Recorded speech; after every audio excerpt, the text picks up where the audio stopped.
Oh, who would be a Wolves fan, eh?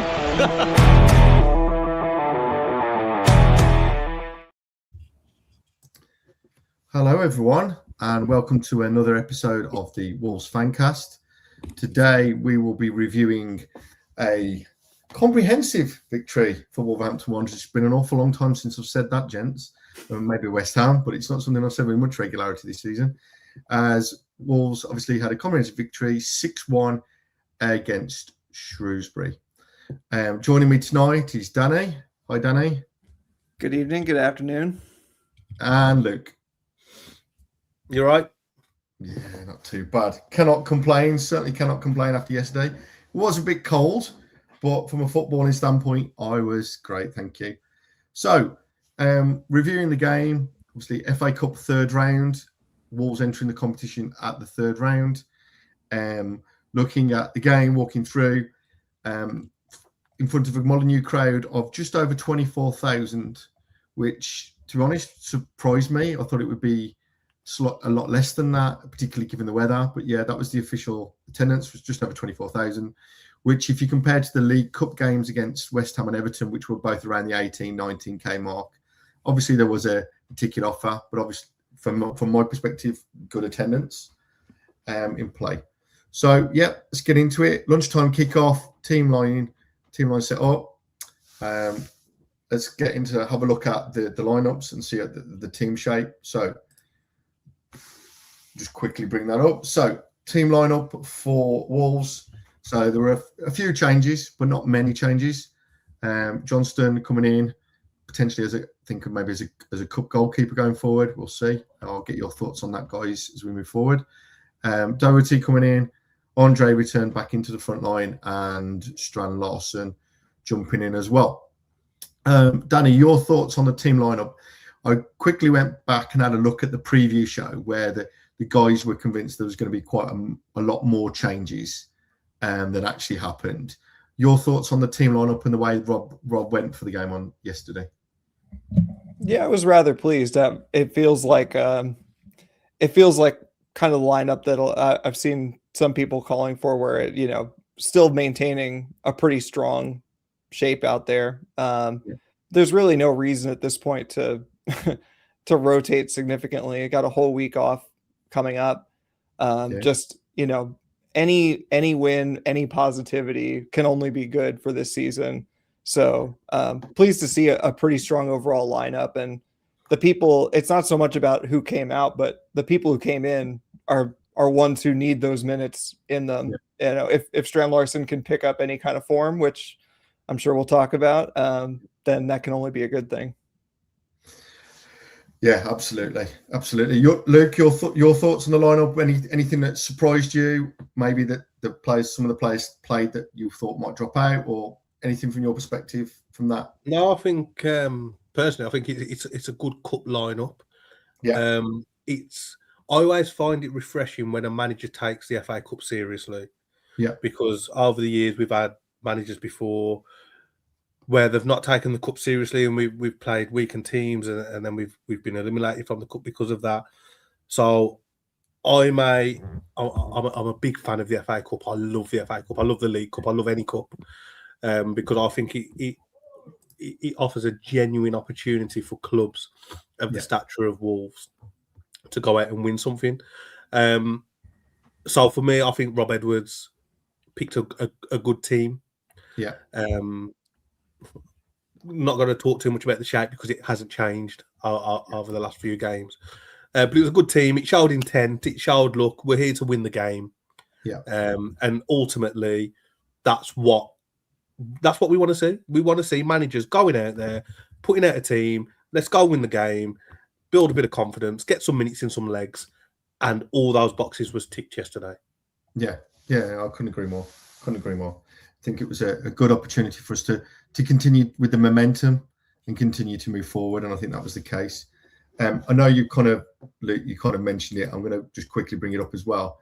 The formation was pretty consistent. It's kind of stayed the same. The BBC went with a slightly 3-5-2. I mean, you could argue it's a 3-4-2-1 at times, potentially, in the midfield. I think this one probably felt more like a 3-5-2 yesterday. still keeping those wing backs. And interestingly, Shrewsbury went with a similar kind of setup with more of a 3-4-1-2, but in a similar kind of guise. Did a bit of looking on research on Shrewsbury, looking at that. They very much have been struggling going into the game, really struggling in League Two, a threat of relegation out of the league. Two players to really call out from their side is one is the experienced Sam Klukas, who plays on the kind of left wing back role, obviously played at the top level, has been through another number of clubs. And then the captain and the main goal threat was John Marquis, who's bounced around and scored goals in kind of a lot of League One, League Two level over the years. I think Doncaster springs to mind. So those were the two that were there. And obviously Taylor Perry, who was a Wolves Academy product. So do you feel that kind of set up again with a kind of a 2 against the 3 kind of matching us? Do you think that kind of lent towards that advantage, Luke, going into the game? I think it certainly helped us because it allowed us to get our wing backs up really high. And I think sometimes people ignore the importance of fullbacks or wing backs in football. The higher you can get your wing backs and your fullbacks usually shows that you can be a bit more dominant in the games. From a Shrewsbury point of view, they could have set up anyway. They didn't come to play yesterday. Yeah. Which from if I was a Shrewsbury fan, I probably would have been quite disappointed. I know they're struggling in League Two, but with the cup, anything can happen. You know, perfect example, Macclesfield kicked off the same time as us. Anything can happen in the FA Cup. Sometimes you've just got to show a little bit bollocks and have a go. I don't think Shrewsbury showed that yesterday. And to me, it looked like a lot of the time they was just sitting in a 5-4-1. Let's just sit in, sit deep, damage limitation, and it backfired on them massively. And that's why there's on the back of a 6-1 thrashing in the end. But with that said, I couldn't give a toss about Shrewsbury and how they set up or played yesterday. What I wanted to see was a Wolves team that went out confident, dominated the ball, controlled the game, and I think we did that. And I know it's a League Two team and they're struggling, but you can only beat what's in front of you. But I think we did that really, really well yesterday. Yeah. Danny, do you think, though, that it was probably an ideal game for us, you know, against a team that's struggling? I know, Luke, everything you've said is absolutely correct. You know, it's a League Two team. Do you actually think this was probably the perfect fixture for us, given that it was at home? It's a team that was going to bring a decent fan base with them, and they did. But, you know, ultimately, a team that themselves is struggling for goals, conceding a lot at the moment, and on a nice big pitch at Molineux, working for. Do you think that really was a and I know it's easy now with hindsight because obviously we've won 6-1. Going into the game, do you felt that was probably a really good fixture for us to kind of build momentum, continue that momentum, and build players in? You took the words right out of my mouth. I was going to say it's a great draw now that we've won it. Because, I mean, to Luke's point, you watch the West Ham game, they barely escaped. And I don't think there's much between us and West Ham at this point. But yeah, I think you're absolutely right that, it's the perfect game to build that confidence that Luke is talking about. Even if it's a team in League Two that's struggling to stay in the Football League, like you can still work on that, quickness of movement that, Rob's been talking about for the last few games. When Wolves have been poor, mostly it's just because the movement of the ball has been so ponderous. The passes are being misplaced, and you can still, execute those things crisply against a team that's struggling in League Two. And I think for the most part, with some caveats, for the most part, Wolves were able to do that. So yeah, the goals are great, but yeah, just a good day to get out and hopefully show what they can do. Absolutely. So let's get into the game, and as we know, a good start was going to be important, and we absolutely got that. 9 minutes in, a goal for Jorgen Strand Larsen. Breakthrough from Hwang, beat the offside trap, and was able to bring it across to Jorgen, who was able to kind of backheel flick it into the net, and that really kind of set the tone. Your perspective on the goal, Luke? Yeah, it was a good goal. I think one of the most pleasing things from the goal was that Stu said that Wang was about 6 foot offside. So Stu being wrong, yeah, that was probably a big highlight of the goal. That's worth half a goal right there. but you know what? I've been really critical of Strand Larsen over the last couple of months. But I think that's exactly what he needed. I don't want to say build his confidence. Is he struggling with confidence or is he crap? Who knows? But it was a well-taken goal. I've been critical of Wang as well. But it was a decent assist as well. You know, it's a good run. He's done well to find Strand Larsen as well, like dinking it off the keeper with the outside of his foot. And it just helped to settle any nerves that may have crept into the game as well, just getting that early goal. So, a question for you in particular, for you both, but Danny, you going first. What's it? One of the things, and you kind of mentioned this, like, no VAR. So when goals are given, there's no kind of like, oh, is it going to get given? Is it going to? Did you kind of feel that in the game yesterday? I certainly did, but I'd be keen to get your perspective. Like, you know, that kind of, it's a goal. Is it goal? Is it not? What was your thoughts? Obviously, going from a game that for us is a rare one that didn't have VAR. Absolutely. I mean, we'll get to this later, but the penalty that was given, I immediately launched into the reflexive, like, oh, well, is it enough to overturn? It doesn't matter. You know, and it's better. You can't say anything, but it's better. I don't care if he's, you know, half an inch offside or 6 inches offside, you know, like if it's a good move, it's a good move. And it's rare that those kind of egregious ones get missed anyway. So yeah, it's better. What more can I say? Yeah. Do you want to add to that, Luke? What are your thoughts as a fan, a fellow fan? You know, what were your thoughts on having a non-VAR game for a change? Did you find that different, or did it feel a bit unusual, or what was your perspective? I just think it feels like proper football again. You know, I think Danny's 100% correct in what he's saying. And even with VAR, it doesn't matter if you're onside or offside anyway. They're going to give what they're going to give. Look at the Liverpool goal against Fulham the other day. It really doesn't matter. The only thing that VAR allows... No, I'm not even going to go down that route today. But it's just nice. You know, the ball hits the back of the net. Quick glance at the line now. Is the flag up? Is it down? And then you go about your day. It's what everybody wants, apart from the people who are just looking to make a little bit of money out of football as a product. Let's be honest. So, yeah, it's great. Everybody prefers football without VAR, apart from the people that are creaming the money from the top. Yeah. I'm waiting for them to do VAR sponsored by, if I'm honest. You know, when they get to the stands, it's VAR sponsored by, you know. Well, I'm surprised they haven't. That's what they do in the US. This VAR review brought to you by Geico or whatever. I was just about to say, and please don't take this the wrong way, Danny, but if this was in America, you know for a fact every VAR review would be an advert for like Gatorade or some whatever, some, I don't know, medical insurance or whatever you want to sell in America. Not only are you right, but they would have been selling those sponsorships before the clubs even voted to bring in VAR. Exactly. It's a nonsense, isn't it? Nobody wants it. Nobody needs it. I suppose we've got to suck it up and deal with it. But it's for me, it's nice. It's refreshing. Like I said, quick glance at the line now. Is the flag up or down? And let's have a bit of human error, because believe it or not, it's humans that are playing the game, not fucking androids. So we need to allow a bit of human error, and it's what makes the game the game. I mean, Greg, you know, you've been going down the Wolves long enough.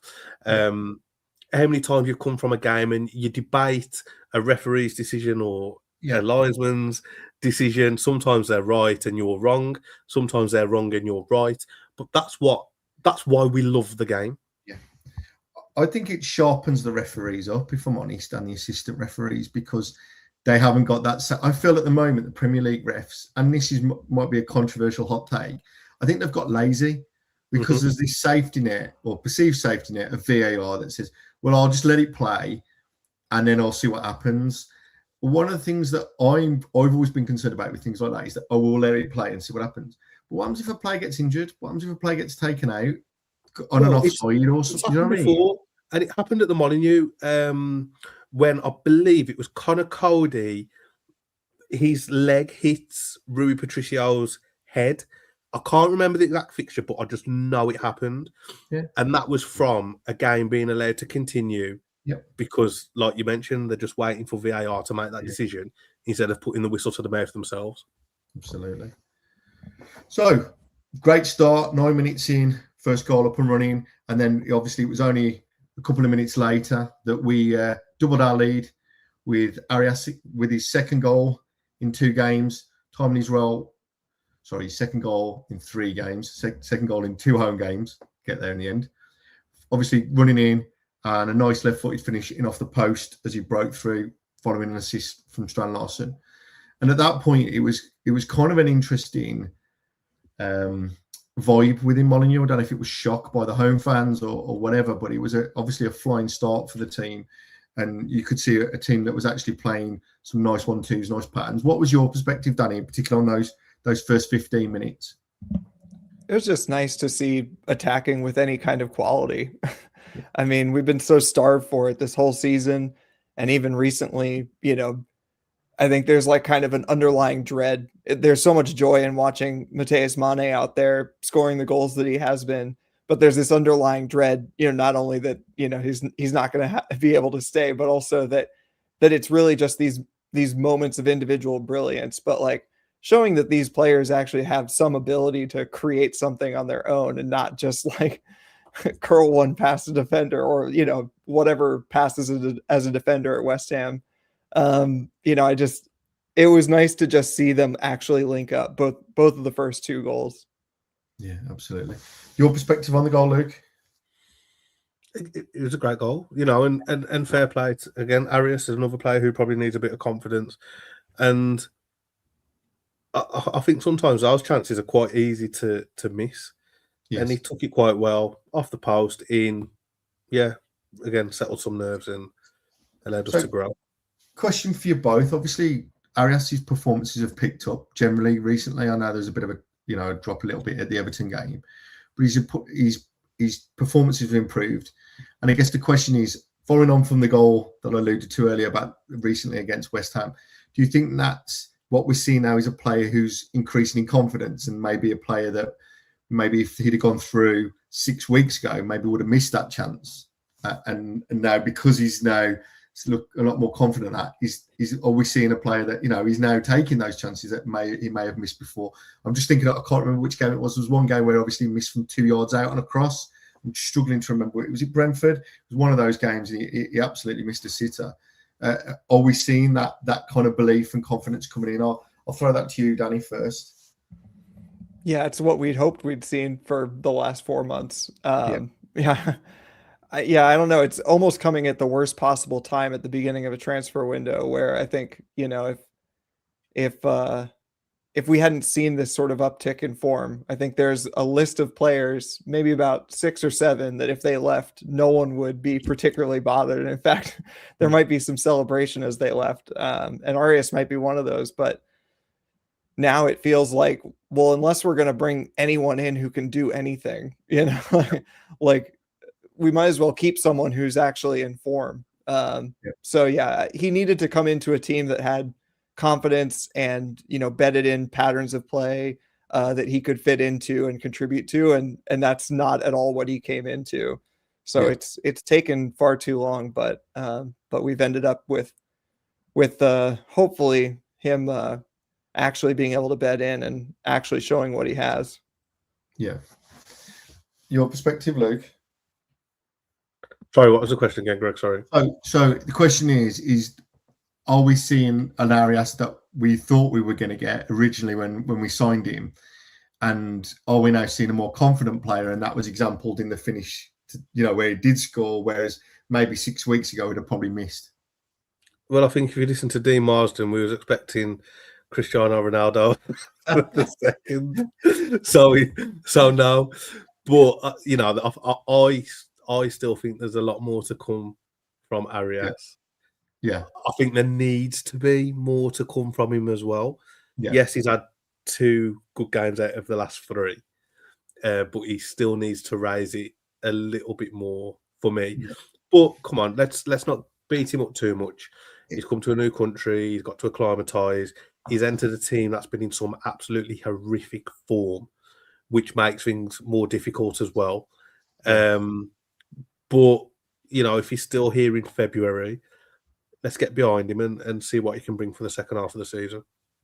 Just to finish up on Arias before I move on to the penalty, one of the points that Max has raised, and Max, thank you. I know you join all the time and comment, which is great. Thank you for that. One of the points that Max has raised here is that he feels that a lot of the Brazilian players or South American players sometimes take a while to settle in. Cunha certainly didn't pull up any trees in his first season, and I appreciate he was a January signing. There's a few here that he's saying that maybe they need a bit of time to settle in, get used to the systems in Premier League football, maybe even the intensity of the game and the pace. What are your thoughts on that, Luke? As a statement, do you think that maybe we bringing in these players from outside, from South America, maybe I'm going to claim it's probably an easy statement, but are we need to allow more time for these players to settle in? I know there's obviously a cohort of them now, and some of them have played together, but is it a bigger adjustment than just I'm playing with my mate that I used to play with before? Maybe, but I am of the belief that when you're earning sort of 50, 60, 70, 80, 90, 100 grand a week, you hit the ground running, no excuses. You're paid to play professional football. You're not paid to sort of be mollycoddled. So I think Maximus does make a point, and a valid point. But just me personally, if you're of that level, at the elite level of any sport, doesn't matter what country you go and play in. And I understand they're still humans, and there's stuff around like family and partners and children and all that sort of stuff. But the money that footballers are on nowadays, I don't buy the excuses personally. Okay, no, that's fair. Right, I'm going to move on, and Danny, you kind of alluded to it already in terms of the penalty, so we're going to cover that now. Obviously, that was a penalty that was given against Arias, which is a nice segue, for a foul against, I think it was against Marquis, maybe not, who obviously stood up, took the penalty and scored in that point at 2-1. Your thoughts on the penalty? Was it a penalty? Did you think it was a soft penalty? Was it inside the box? What was your perspective? Yeah, I don't know. It, like, to default to the VAR speak, it's it's one that doesn't get overturned. It's a little disappointed because it's probably right on the edge of the box. It might be even a little bit of a dive in there, but it's just, you have to just in the end say that he's been stupid just to give the referee a decision to make. And half and half, it's going to go against you. So it was just poor play overall. Again, we're relying on Hwang to bring the ball out. He's not a midfielder. He gives the ball away. And then Arias, for all of his other qualities that are starting to show, defending hasn't quite been one of them, especially that deep. So a bit naive. Your perspective, Luke? You 2 for 2? Are you agreeing that we shouldn't? It was probably a soft one, but it was it was a decision we didn't need to give the referee necessarily, or it's a penalty. I can't really argue too much against it. It is. But even though it was Arias that gave away the penalty, what I will say is, with Arias, I think what you get somebody who is quite good out of possession, and he's fairly decent defensively as well. And you can't, and I think that's one thing that's never really lacked from his game. Yeah, I think he's always been quite good defensively. I think there's a graphic in one of his earlier games, and his sort of touches and his recoveries made him sort of look like a bit like a right wing back. But you can't knock his defensive side of the game. Yeah, it's a little bit clumsy, but sometimes in football these things happen, don't they? Least he's working back, trying to win the ball back. Agreed. And then obviously just before, I think the game kind of got into more. I think we kind of stepped up slightly. and then 4 minutes before half time, I will only describe it as a goalkeeping shocker. I think that's the only way we can really describe it.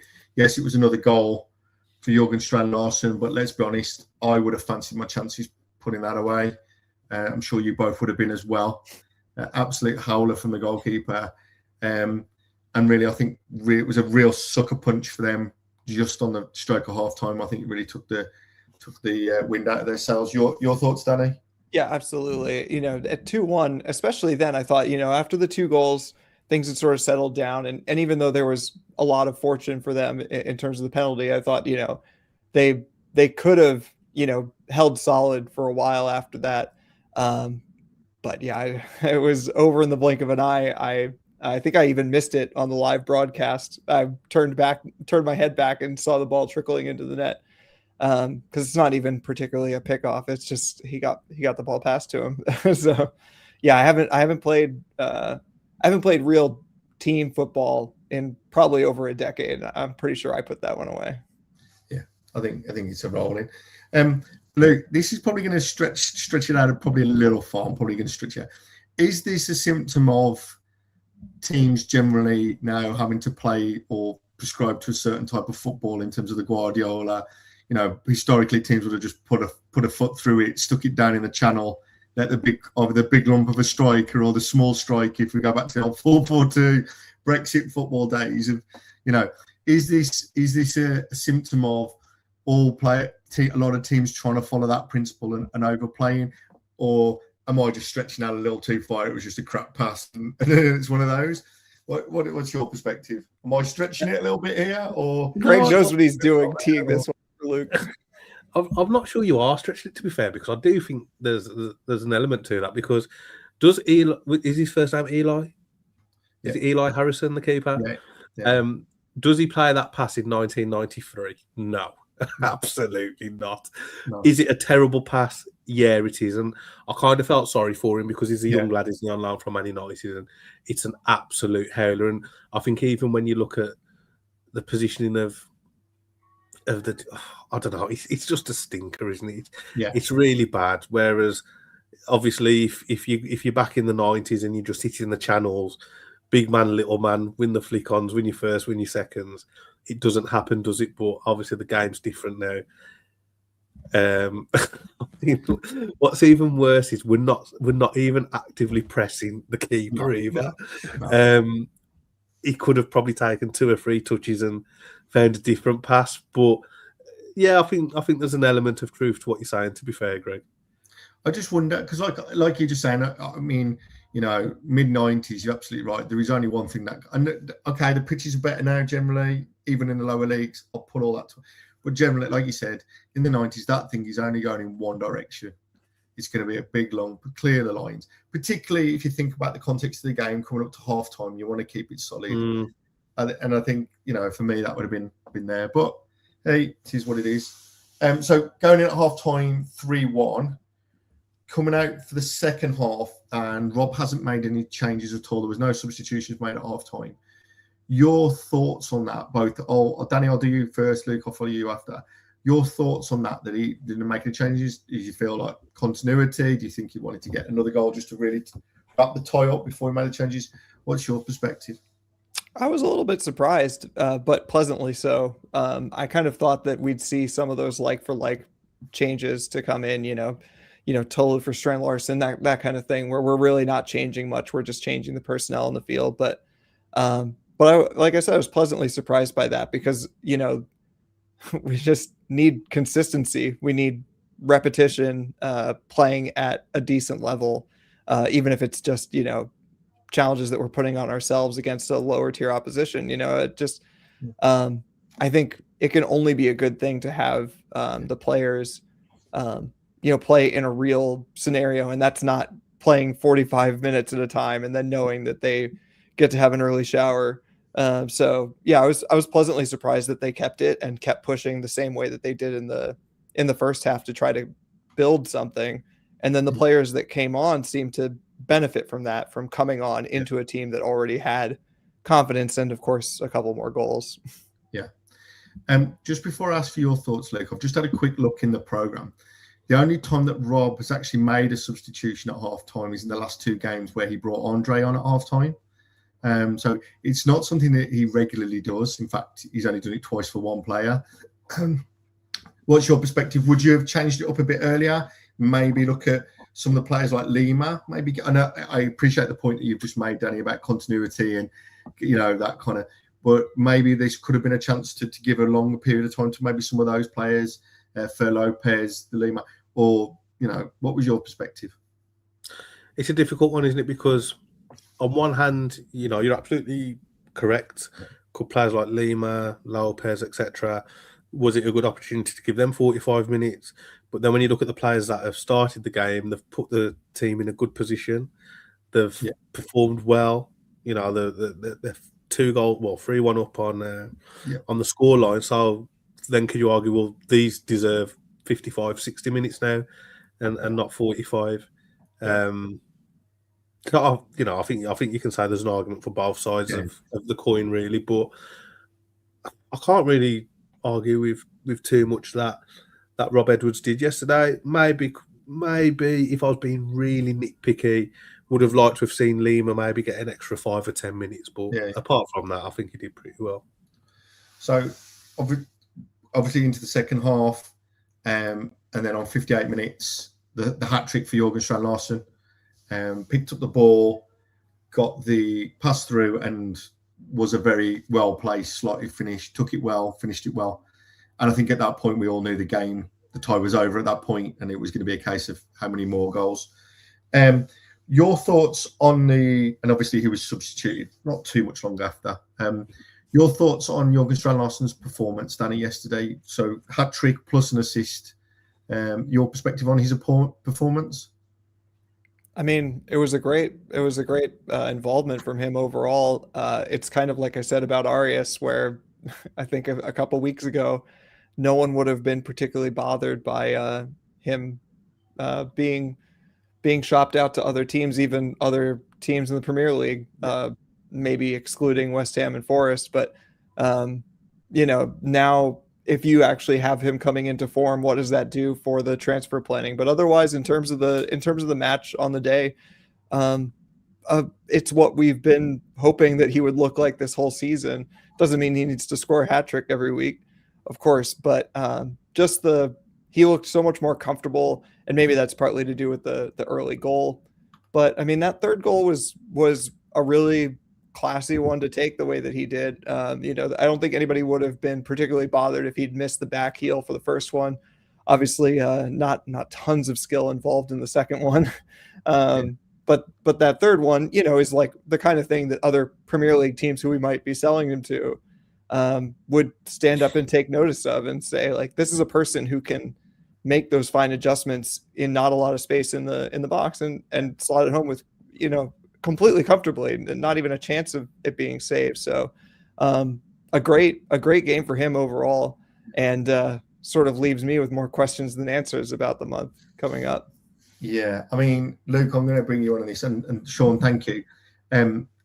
Sean's commented was Fosun rubbing their hands together when Larsen's third went in. There were a couple of fans by me in the South Bank that were like, sell him now. That's another 10 mil on the price. Get him out the back, get him sorted. That's from your perspective, do you think Jorgen's still going to leave? Do you think this was a nice kind of cameo, thank you and good night? I noticed he was waving as opposed to clapping when he left the pitch yesterday. I'm probably reading far too much into that on a Sunday evening. What's your thoughts? Do you still think Jorgen will leave in this transfer window, or is this the beginning of a redemption? I think he's gone regardless. Even if he doesn't go in January, he's gone in the summer, isn't he? Because let's be honest, I'm fully aboard the positive playing, Greg. Yeah. But, I do believe that Pickford save and Morgan Gibbs White's penalty has killed us now. Yeah. So he ain't going to hang around. It's a difficult one. I mean, if you can get sort of 10 to 12 goals between now and May, then that would be nice. But I don't know. The most frustrating thing is we're never going to get offered the money that Newcastle offered in the summer. And I know it would have everybody would have kicked off if we sold him when those bids came in. Yeah, It's just so frustrating. I don't know. I'm really stuck because there's obviously still a player in there, and we do need somebody who's going to put the ball in the back of the net. But then when I look at where we are now, and part of me does think, let's just sell him and let's just build and let's just play with players that want to be here next season. So I'll put a tweet out in the week. And I said the sooner like Strand Larsen and a couple of others are gone, the better. And a few people sort of give me a bit of grief for that. But I'm like, these geezers ain't going to be here next season anyway. So like, why are we pandering to them and putting them on a pedestal? Like if Strand Larsen was like coming out in an interview saying, listen, I will fucking die for this club, and even if we go down, my future is with this club and I'm going to stay here. And I understand that I'm part of the problem while we're in this position. So I will make sure that we're out of it at the earliest opportunity. But that's not going to happen, you know, because that's just football in general now, isn't it? There's fucking zero loyalty and whatnot. So do you know what? Do you know what the best thing is? Before it turns too sour, because imagine he goes another 12 or 15 games with like 2 goals in the next 15. Yeah. He's got to be lambasted. You've got your hat trick. Let's just end it on a high now. And if we can get 30 mil, we'll get 30 mil. Yeah. You're spot on, Luke. I mean, it just made me think about it. When he was out here during the preseason tour in America, I remember they did a small little meet and greet with just a little question and answer thing with a few fans. And they asked him about, playing for Wolves and what kind of player he is, and said that, if I have to lose a tooth during it, everybody's thinking of you and Roberts. And it's just like, it feels a million years ago, but it's just like, you're absolutely right that like part of the reason that we're in the problem that we are is like, again, like it's not about the performances or about the goals or the specific contributions necessarily. Sometimes it's about that, but a lot of times, part of the problem with Cunha as a purchase and then later as a sale is that guy was only ever here for him, and he needed to move on as soon as he could find the next thing that he needed to do with his career, which like no shade to him, like he's got to take care of his own career. And I understand that, but like, part of the reason that we are here is because of the kind of soulless way that Fosun and maybe particularly Jeff Shee have run things in terms of the transfers. And you end up with a bunch of mercenaries. And I don't think that like Strand Larsen is a bad guy for any of this, but it's just like, I'd much rather have players that actually give a damn about the club. 100%. And one thing that I do want to say about these players is, yes, we've gone 4 unbeaten now. So the sort of mentality has changed slightly of the fans towards the team and the club. Let's be honest, because when we was organising them protests a couple of weeks ago, so but that's football, and that's why we fucking love it, because it can change so quickly. But, and I mentioned this to a couple of friends in the pub earlier, for me, if I'm Wang, Strand Larsen, Andre, you could probably name 95% of the club. They are being shown up by an 18-year-old boy, because I don't even need to say his name because he's in your head, but he has shown them what you need to do when you cross that white line and you play for Wolverhampton Wanderers. And they need to be embarrassed by that, because it's no coincidence that our upturn in fortune and our improved performances coincide with Mane being in that starting lineup. And he has put in more effort and energy in the last 4 games than any of them fuckers did in the previous 11, 12 or 13. Yeah. So as you sung, I'm not going to borrow your karaoke skills, Luke. I'm going to leave that honour to you today. Just after the Larsen goal was the first set of substitutes, which was the aforementioned Matthias Mane. interestingly, a lot of the fans around me were a bit concerned him coming on for the very reason you just talked about, Luke, that such a crucial player. Why are we risking a player at 4-1, bringing him on? What happens? Because the game was starting to get a little niggly. There was a few fouls going in, and there was a bit of a concern about that. But I'm going to leave that to one side. The more important sub at the same point was the return of Rodrigo Gomez, who's obviously been out since, I think it was the Burnley game was the last game that he featured in. So great to see him back and great to see him bringing his energy in that. Your thoughts on the return of Rodrigo Gomez and what he brings to this squad, Luke? And then I'll bring you in, Danny, straight after. It's impossible to dislike Rodrigo Gomez because he just plays with a smile on his face. He's just so happy. Well, I'm not saying playing for Wolverhampton Wanderers is a reason for his smile on his face when you look at what he lays his head next to every night. He just seems like such a genuinely nice kid. And one other thing that I'll give Rodrigo Gomez is if and when that red R is next to Wolverhampton Wanderers in the league table, I would be surprised if he is looking to jump ship. So for that, you get the respect. From me anyway, you get the respect and you will get the full support from this fan base because you're willing to support us in the next stage of our journey as a football club. Yeah. I think there's an energy and enthusiasm there that is just, you can't buy that. Do you know what I mean? And it's such it kind of has a virus effect in a positive way that it just kind of transcends across. And you're right. And I think that's what again, similar to Mane, but in a different way. It's that energy, it's that drive, it's that, just playing because I want to play football. And certainly that's the impression that we've got. Your perspective on the return of Rodrigo Gomez, Danny? Yeah, exactly what Luke said. I just think the other thing that Mane brings that Rodrigo has in spades is just still loves playing the sport, loves playing football, and that, especially in such a difficult season, I'm sure it's very easy, especially for the veteran players, to get really jaded by these losses and just constantly being shit.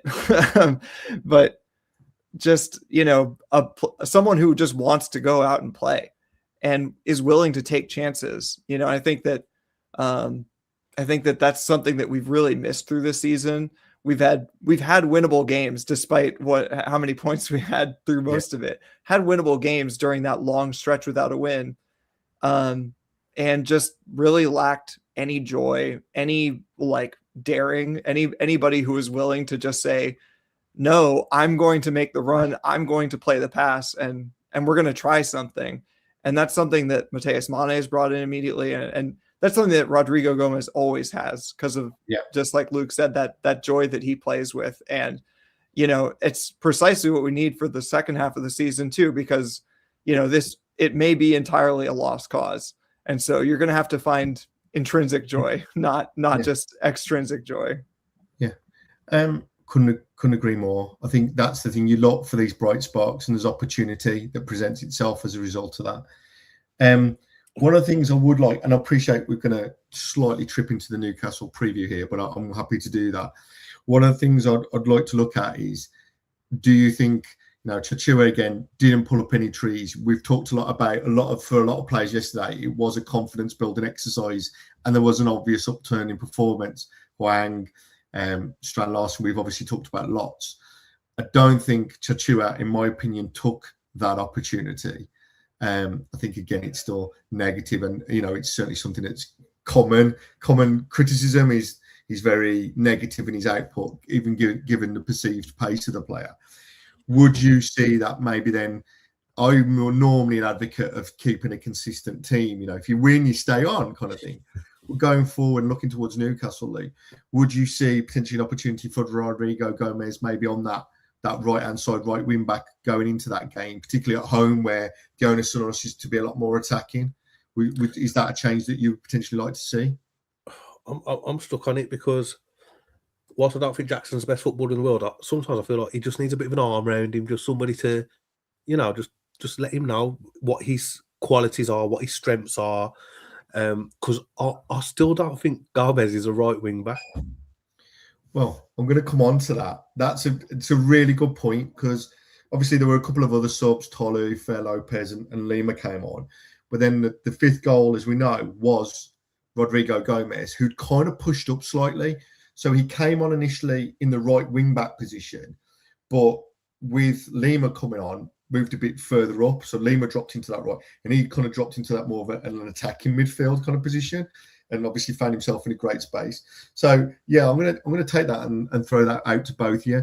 Are we potentially, by putting Rodrigo in at right wing back, I think he's probably a better option than Chachua. That's my opinion. What would you see ultimately Rodrigo's best position as? Is it to develop as a right wing back, or are we misusing him, considering he's a bit of a goal threat? Let's be honest, he scores goals on a regular basis. Are we actually looking at him playing maybe further up the field, Luke? See, I think he's a winger or a central attacking midfielder. I just don't see him as a right wing back. Listen, as a right wing back going forward, so with Gomez in the Championship, he probably could play as a right wing back, because we're going to dominate large spells of the game. Well, you'd like to think, no disrespect to the Championship, but you'd like to think that in the Championship we'll dominate large spells of the game. We'll be the more dominant team. It will allow, like we saw yesterday, with our wing backs playing effectively as forwards, wide forwards. He could do that, but I just think in the Prem, where you need to have a little bit more about you defensively, I think it would. I don't know. I just don't see him being a right wing back for the position that we're in at this moment in time. But I think as a winger, let's say if we're playing like a 4-3-3, I think as a wide player, and I think he could probably play on either side as well. Yeah, absolutely. Yeah. And as a cam, even with the formation that we seem to be playing with Edwards at the minute, where we've got more like a boxing midfield with two cams, I think he could do one of those roles, because his energy and his work rate, you can't knock. Absolutely fantastic. I just think the defensive side, I would have concerns personally, and that's just why I don't think he's a right wing back in a Premier League team. So Danny, I mean, building on Luke's point, could he play off Tolu? You know, because he's quick, and Tolu's good in the air. He could be pacey, or he could be someone that could run the channels. Because one of the things we don't have, we've talked a lot about this on previous, we didn't really have an out ball until Tolu came in. We never really had an out ball. He could be someone that's in the channels, potentially replacing Hwang. I'm kind of throwing. What would be your, building on what Luke's just said? Could you see that being an area potentially for Rodrigo, or do you think that's maybe a step too far at the moment? I guess that's one of those "what have we got to lose" scenarios. I'd like to see it, just because we don't have tons of options. People like me and Gully get in fights online with people about the usefulness of Hwang, but the reality is, hold on, Danny. Are you on Gully's side with Hwang or not? Because this is an important answer. I am on his side on this. Get him off, Greg. Get him off. All right, it's been nice, guys. I can't do that, Luke, because that's just me and you, and then this is going to fall apart very quickly if it's just me and you. But it's just, we don't have other options of people who could play that directly. I understand all of his shortcomings. So anyway, the point about Rodrigo is that it would be good to have another option, someone who can play that little bit more directly than we normally can. Although I will say, in terms of him playing at right wing back, Rodrigo, there is going to be a point where I have hit my limit of watching Jackson Chachua playing at right wing back. So whether Luke is right that Rodrigo Gomez could be a right wing back in the Premier League, there might come a time where it has to happen, because I just cannot do it anymore. But does Pedro Lima play into this? Yeah, so we all of a sudden got ourselves into an interesting conundrum where we've got potentially two candidates at right wing back, neither of which are Jackson Chachua. I think we've kind of, as a panel, have agreed he's the third option. So what do you see? Do you see that? I think that's that. I think with Lima, I don't understand why we loaned him out in the first place, because I think, if we're being brutally honest, how much would we spend on Jackson? 10 mil? 15, 12 mil? Yeah, 10, 12 million. Yeah. Would you rather have give Lima Jackson's minutes and kept the 12 million and invested it elsewhere? Me personally, yes, because I know Lima, he hasn't played much for us and he hasn't lit the world alight. But I don't remember seeing Lima play and thinking this guy looks shit. One thing that I will say about Lima that I was quite impressed with his delivery. Seems to have a good cross on him. And when you're looking at the loan, so whoever's sanctioned this loan, hang your head in shame because it's been an absolute stinker. Porto B, come on, at least get him Championship, League One, fucking Lorient in France where he's gonna get some minutes. Yeah. But he's played, 8 games for Porto B. What an absolute waste of this young man's development. But what I will say, at least he's come back with a bit of facial hair now. So obviously he's grown a little bit. But I don't know. I obviously we need to see more. But there's a player in Lima. And when you're looking at it on the grand scheme of things, so we had Lima. We've then spent 12 million on, I don't want to say a sprinter because I feel quite bad being disrespectful to Jackson. I'm not going to say his last name because I still can't say it. But it just makes no sense, does it? From a business point of view, it makes no sense. Let's go and spend 12 million on this player from Verona who's just been relegated from Serie A or finishing at the bottom. When we've got this young lad who we've been developing for the last couple of seasons. So let's go and send him on loan to Porto B to play 8 games or whatever he played for Porto B. Okay, with Rodrigo Gomez, you can't look at him as a right wing back or not. He got injured and you can't foresee that. But we still had Doherty who could do a job there. Obviously, you're not going to ask Doherty to play 33, 34, 35 games at right wing back because of his age. But what Doherty also brings is that intelligence and that experience where somebody like Lima, perfect mentor, he's been there, done that, got the t-shirt.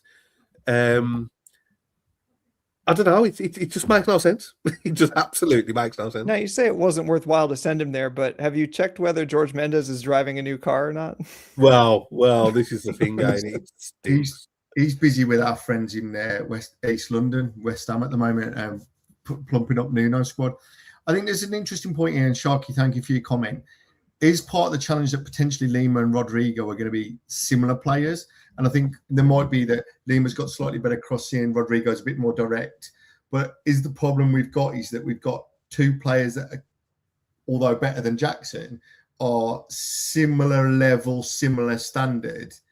And actually they might have to have a second half of the season shootout to work out who is the best option for us in that position for that, for the remainder of the season.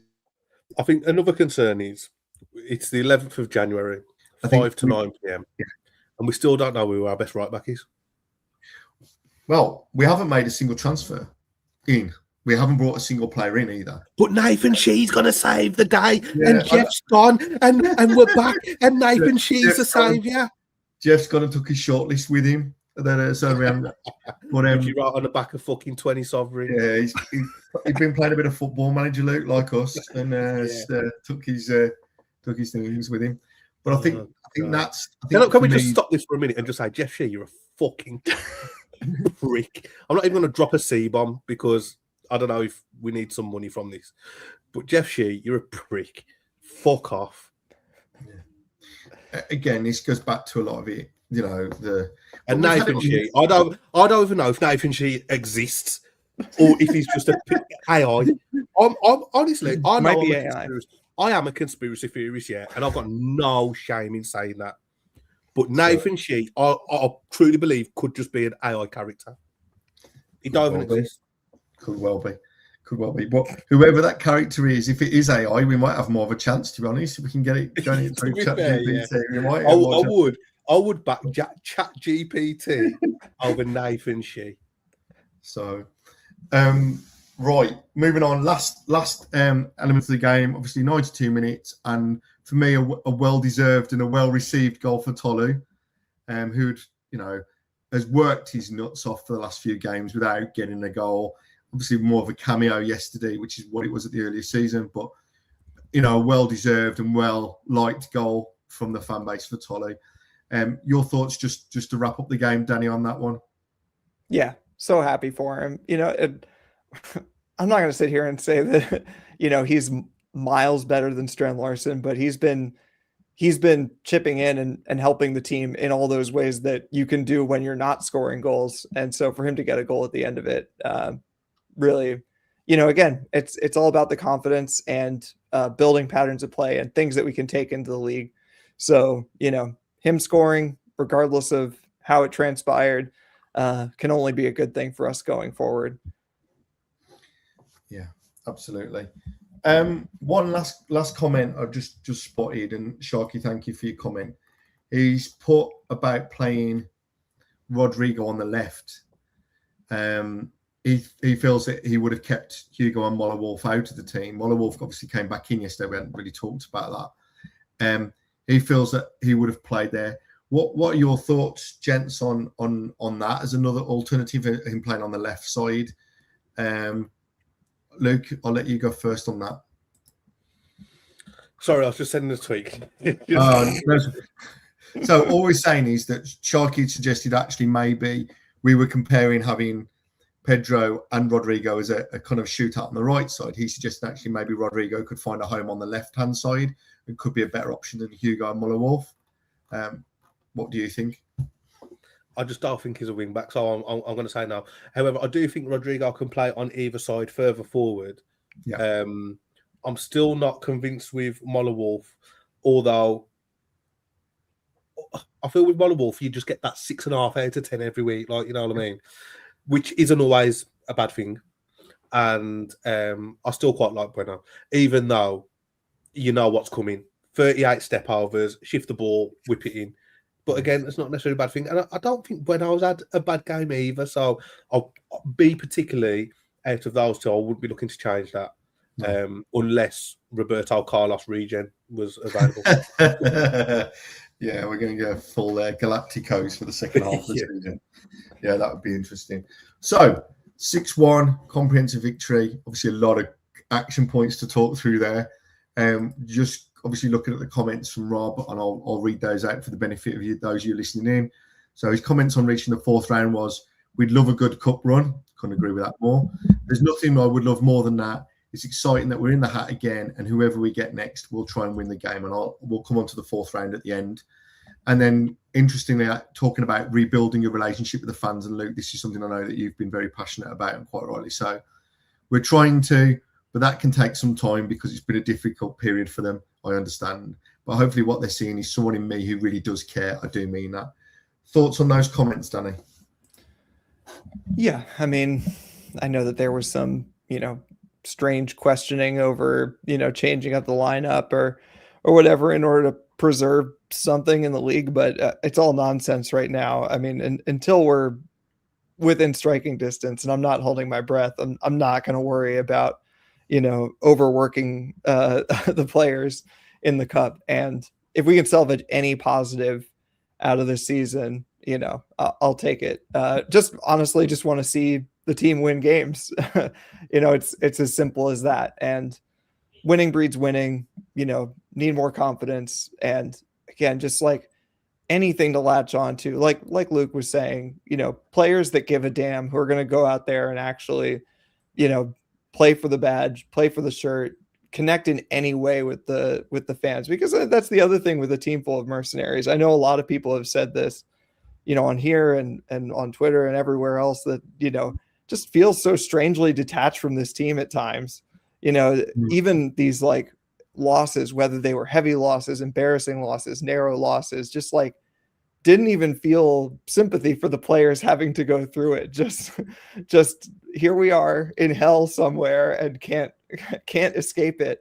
And the players are just like walking zombies. And so anything, any positivity to come out of this, if they can dare to dream of winning the FA Cup, of doing a Wigan, then, I'll take that. Yeah, absolutely. Well, there is a comment from Sharky. Again, you've had a couple of comments today. Thanks, mate, for that. Yeah, let's do Wigan boys, and Birmingham City is another example of that. That was on in the group chat earlier, wasn't it, Luke? Around winning and relegating, winning the FA Cup, and my only concern for that, whilst I would always be appreciative of another European tour, that plus a championship season would just be absolute chaos. It'd be good though, would it? Yeah, it'd be good. It'd be hilarious, but it'd be absolute chaos. With the amount of games you'd have, I think it would really start to mess around with things. So yeah, I think that's there. Couple of interesting stories coming up that have come through in the last few days. One involving, interestingly, doing this on a Sunday with the recent story for those of you who aren't viewing or just read out. So there was a gentleman called Jim Sharma, who I believe runs Wensfield taxis in the region, and was out in Turkey on business in Istanbul and met the Pope and gifted him a Wolves shirt as part of that, and explained to him that we weren't doing very well and said a prayer, and maybe we've had a divine intervention. Perhaps Rob Edwards is getting a bit of an easy run if we've had stranger things have happened. Yeah. So if he can pull off a survival season, I'll really start to put the cat amongst the pigeons. That will, if we are able to stay up through that. So yeah, that was the first interesting story, and let's see if we can get that. The second interesting story was a group, and this was from When Saturday Comes, where there are a group of gents, and every year, and this is their 15th year, whichever ball was drawn first in the FA Cup third round, that's the game they went to, and then they'd have a curry and a night out in the host town. Obviously, they got for them. Yeah, I was going to say, the game was all right, but probably the curry and the night out. Wolverhampton is certainly not the night out it used to be, so they probably had a bit of a disappointing end after an enjoyable game. But yeah, so that's a great thing to do. That is a big fan of that. There's that Soccer Saturday challenge as well that I don't know if you guys are aware of. That's very prevalent. Yeah. Where whoever scores the first goal on the Saturday 3:00 kickoff is where everyone ships off to. You see people randomly turn up in the likes of Lincoln and Bradford and that for a night out. So never really tried that one, but that's we did it. We did it for my mate Stag Do. Yeah, last year. No, it would have been 2024 now. And we ended up we got Crew. Right. We ended up in Nantwich because Crew is just terrible. Crew's just a train station, isn't it? I think it is just fuck all there. So we went to Nantwich, and Nantwich is actually a decent night out. Was it? So come on, right? You got to give us. Can't just leave it there, Luke. You got to give us a bit of review. What was it like? Clubs, pubs. What kind of vibes going on in Nantwich? Come on. For legal reasons, I possibly couldn't tell you. That goes behind the Patreon. Do we need to stick an R18 on the beginning of this? Is that what we're getting to? Well, did you have a good time? And did the stag survive? Those are I'm sure you can answer those. It was brilliant, mate. It was a really, really good night. There we go, ladies and gentlemen. If you are looking for a different night out, then Nantwich might be your option. Not too far either from the Midlands. Not too bad, is it? It's Cheshire way, isn't it? It's Cheshire. 50 minutes, I think. There you go. An hour. Perfect. So after that, follow that on with the fourth round. So draw tomorrow night. Fourth round of the FA Cup. Obviously, this for those of you who can see the image was taken before the conclusion of today's games, and I think there's still one in play at the moment. So there's a lot of still shown as oars, whereas, for example, Norwich or Warsaw. Norwich obviously won that game quite comfortably. Going into the fourth round draw, and chat, I definitely want your thoughts on this. Who would you like us to play in the next round? Any team, we can't fix it. They probably can, but we can't. Who would you like to see us play in the next round for nostalgia reasons, family reasons, whatever? Who would you like to see us play in the fourth round? Do you want to go for a big team, big draw, or actually would you like a perceived easier tie? Although obviously we saw what happened yesterday with Crystal Palace. What would you like to see in the next round to kind of progress, or just to get a nice big tie? Danny, I'll let you go first. Who would you like to see us in the hat against? I mean, The obvious answer for me is Black Country Derby. That was such a highlight a couple of years ago, especially out here because they shifted the kickoff so early. I think maybe it started at 6:45 in the morning here. Yes, yeah. And I mean, for that kind of occasion, you can't not start the game without a couple pints. So obviously, I had to wake up a little bit earlier than that and get started. So I wouldn't. I mean, there's few things that would brighten up this season more than getting to repeat that. Shotgunning a couple beers at 5 a.m. What could go wrong? I've got some stories on that. I went to that Black Country and took my lad to that. I'll come back with a couple of stories once I've asked Luke. Luke, your thoughts? Who would you like to see? Do you fancy another Black Country? Let's mix it up. You can't pick Albion because Albion probably is the obvious choice. You've got a free pass, Danny. Who would you? Other than that, who would you? I suppose Birmingham might be another one. Who would you pick? For me, it's just about getting into the next round. So anyone League One and below at home, let's just get the game done.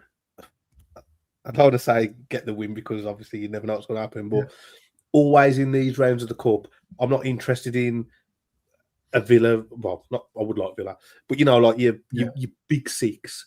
Let's just get the shittiest teams to give us the best chance to get into the next round, and then we can worry about the big boys from the quarters onwards. Yeah. So going back to about the Black Country Derby, and I'll check the chat to see what other people are looking for. So I went to that with my lad. You're right. It was a 11:45 kickoff on a Sunday morning. I went on the travel club from the Molineux, and we got a police escort from the Molineux all the way to the Hawthorns, and they got the big TV cameras with the police watching. But I always remember there were guys there, and it was 9 o'clock in the morning. I was on a coffee and a bacon sandwich, and there was guys there necking 3-litre bottles of White Lightning cider, 10% industrial sinks cider. And was it Tennant Super? They're like that super strength beer. Yeah. And I'm like, that is a level of commitment that maybe if I was younger, but in my older ages, they were. It was a sight to behold. It really was. It was something that was amazing to witness, that the commitment to getting as much beer down their necks as they could before they could get on the coach, because obviously on the Wolves official travel club you're not allowed to take alcohol on there, so they were kind of nailing that before they got on. And it was a full police escort all the way through to the Hawthorns, and flares, everything. An amazing day, and the atmosphere was incredible. That would be the obvious choice. But I mean, again, looking at a few of these, some of these for me personally take me back to my old championship days. Port Vale away was a regular one. Yeah. Always remember as well. Lee Griffiths and the Lee Hughes thing. That was always an interesting day out. Having a quick look. Wigan away, early Premiership days. That would be a good one. You'd get 5,000 there, wouldn't you? They give the whole. So first game of Premiership, they gave us the full stand behind. And I always remember there was like in the away end, you got like a function room you could go in, like a bar you could go in, and they used to do like pie and pints and that in there, and it was really nice atmosphere. But not too far to travel for those of you in the Midlands. And that's I think that's a decent. I'm just looking at more from an away perspective than homes. That was always a favourite one, and one again that, based on your criteria, Luke, you'd probably fall into. The other one maybe a look at is Burton, who we haven't obviously played since the League One days. Again, pretty close. Bit of a smaller ground, but might be there. Certainly don't fancy the likes of Sunderland. No. Schlepping all the way up to there. That's a fair old trip. And Macclesfield just screams banana skin based on what we've seen. Oxford might be another one. Again, not been there for a while. I'm looking at it more from an away perspective. Obviously, you prefer to be at home, but those could be some interesting games. But knowing us, we'll get in Brighton again. Brighton. Away. Put money on it now. And in fact, Max has just commented on the same, anyone but Brighton, because we always seem to get those guys, and it's an absolute killer. You just don't want a shit away game that's going to take you 3.5 hours to get there. Yeah, and you're going to lose 2-0. Yeah. And you get back, if you go on the coaches or whatever, you're getting back at 2 a.m. and stuff like that, and it's just And the telly moves it to 8 o'clock on a Sunday. Yeah. So you're stuck on a coach because you can't get a train. I mean, getting a train from Brighton would be an absolute nightmare as well for those of you who've done it before. Always just side of a drive around the M25 and down. So yeah, so hopefully one that's fairly local and definitely winnable will be if we are going away would be a bonus. Right, that is it, gentlemen. Thank you so much for your contributions today, your insights, or in the case of Luke, your stag do stories. It's always good to have a bit of variety on a Sunday. Appreciate your input. Also, and I'm going to wrap up on this, still unbeaten in 2026. Can you believe Invincibles it? are on. It's on. It's on. Well, we've now got apparently divine intervention kicking in. So let's see how long that lasts. Thank you, everyone, for joining us. Thank you for your contributions in the chat tonight. It's been really great. Good to see so much engagement. And we'll be back for the Newcastle preview later in the week. Enjoy the remainder of your weekend, guys. Thanks again. And last but not least, up the Wolves. Thank you.